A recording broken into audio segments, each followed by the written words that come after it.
Assalamu alaikum everyone, this is Dr. Farzana Abdullah from Cosmetico Clinic, Islamabad. I'm a consultant dermatologist and aesthetic physician.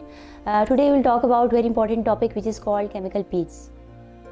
Chemical peels जो है वो acid होते हैं और chemicals होते हैं जो कि हम पेशेंट के चेहरे पे अप्लाई करते हैं to achieve different type of results. हर केमिकल पील जो है वो जैसे कि कॉमनली लोग सोचते हैं कि ये हमारी ऊपर की जिल्द को उतार देता है और नीचे से हेल्दी और फ्रेश स्किन आती है। ऐसा है भी, लेकिन हर केमिकल पील ऐसा नहीं करती है। कुछ केमिकल पीस जो है वो केमिकली भी एक्ट करती है। केमिकल पीस जो है वो डिफरेंट टाइप्स की होती है। अल्फा हाइड्रोक्सी केमिकल पीस होती है जो कि ग्लाइकोलिक एसिड होती है, मिंडालिक एंड लैक्टिक एसिड, और बीटा हाइड्रोक्सी केमिकल पीस जिनमें हमारे पास सैलिसाइलिक एसिड आती है। इसके अलावा कुछ कंबाइन फॉर्म में भी पील्स आती है, जैसे जेसनर पील होती है।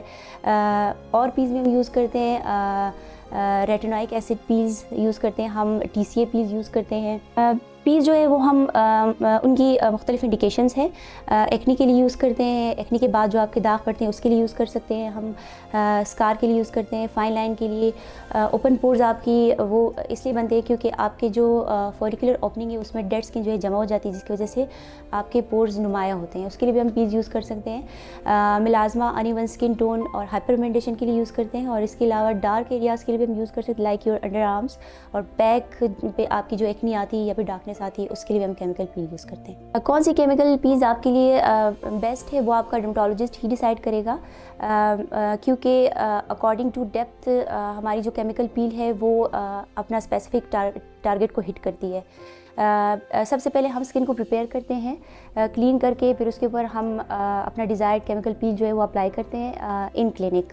मैं डीप जो है केमिकल पील की बात कर रही हूँ, माइल्ड पे हम आगे चलकर बात करेंगे। 5 to 10 मिनट्स तक हम जो है पील को रहने देते हैं ओवर द फेस, फिर उसके बाद हम इसको न्यूट्रलाइज़ कर लेते हैं और अपना हमारा एक एंड पॉइंट होता है जिसको हम फ्रॉस्टिंग कहते हैं, वो जब अचीव हो जाता है फिर उसके बाद हम चेहरे को धो लेते हैं या फिर न्यूट्रलाइज़ कर लेते हैं। पोस्ट ट्रीटमेंट केयर की बात हम करें तो पेशेंट को हम कुछ एडवाइस देते हैं कि आपने जो है कुछ अरसे तक सन अवॉइडेंस करनी है, सन ब्लॉक लगाना है, और इसके अलावा आपने अपनी जिल्द को मॉइस्चराइज रखना है। 2 to 3 टाइम आपने मॉइस्चराइज़र लगाना है। अगर आपकी जिल्द ऑयली है तो फिर आप जेल बेस्ड मॉइस्चराइज़र लगाएंगी, और अगर आपकी जिल्द जो है वो ड्राई है तो फिर आप क्रीम बेस्ड अपना मॉइस्चराइज़र यूज़ करेंगे। इसके अलावा आपने स्किन की पिकिंग नहीं करनी, लाइक आपने स्किन को उतारना नहीं है, वो खुद ब खुद ही उतर जाती है। और कुछ अरसे तक आपने पार्लर बेस्ड जितने भी प्रोसीजर्स हैं उनको अवॉइड करना है। कोई भी आपने ब्लीचिंग नहीं लगानी, अपने होम बेस्ड रेमेडीज़ जो है उसको कुछ अरसे के लिए रोक देना है। साइड इफ़ेक्ट्स अगेन मैं कहूँगी, अगर आपका डर्मेटोलॉजिस्ट अच्छी स्किल वाला है, आपका कॉस्मेटिक सर्जन या एस्थेटिशियन जो है वो वेल ट्रेंड है, तो फिर आपको कोई भी साइड इफ़ेक्ट इंशाल्लाह नहीं होंगे। ये सेफ़ प्रोसीजर है। लेकिन जो माइनर से साइड इफ़ेक्ट है उसमें ये कि आपको बर्निंग फील होगी, थोड़ी सी रेडनेस आएगी आपके चेहरे पे, और कुछ अरसे तक आपको ड्राइनेस फील होगी, इसके लिए हम मॉइस्चराइज़र दे देते हैं। इसके अलावा कोई साइड इफ़ेक्ट नहीं होते हैं। फ्रीक्वेंसी मेंटेनेंस वो भी अगेन इंडिकेशन पे डिपेंड करता है। अगर आप एक्नी के लिए केमिकल पीस लगा रहे हैं तो फिर आपने एटलीस्ट 4 to 5 सेशंस लेने होते हैं 4 वीक अपार्ट। और अगर आप हाइपरपिगमेंटेशन या मिलाजमा के लिए लगा रहे हैं तो फिर वो भी हम 4 वीक अपार्ट जो है आपके सेशंस करते हैं, एटलीस्ट 6 to 8 सेशंस, या फिर हमारे जो रिज़ल्ट है वो अचीव होने तक हम करते हैं।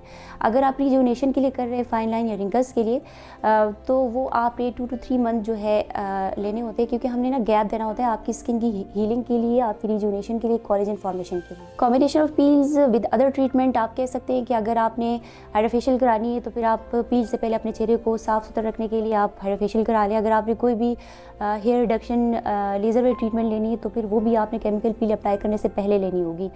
इसके अलावा कंबाइन इफेक्ट पील्स का, वन पील्स का with the combination of other peel का बहुत अच्छा इफेक्ट है। लाइक जेसनर जो है वो कॉम्बिनेशन ऑफ पील्स है, तो हम पील्स को कंबाइन करके भी अप्लाई करते हैं, जिसकी वजह से हमारा बहुत अच्छा रिजल्ट आता है। पील्स विद माइक्रोनीडिंग भी हम अक्सर यूज़ करते हैं। Thank you so much for watching my videos and stay tuned for more informative videos. Thank you so much.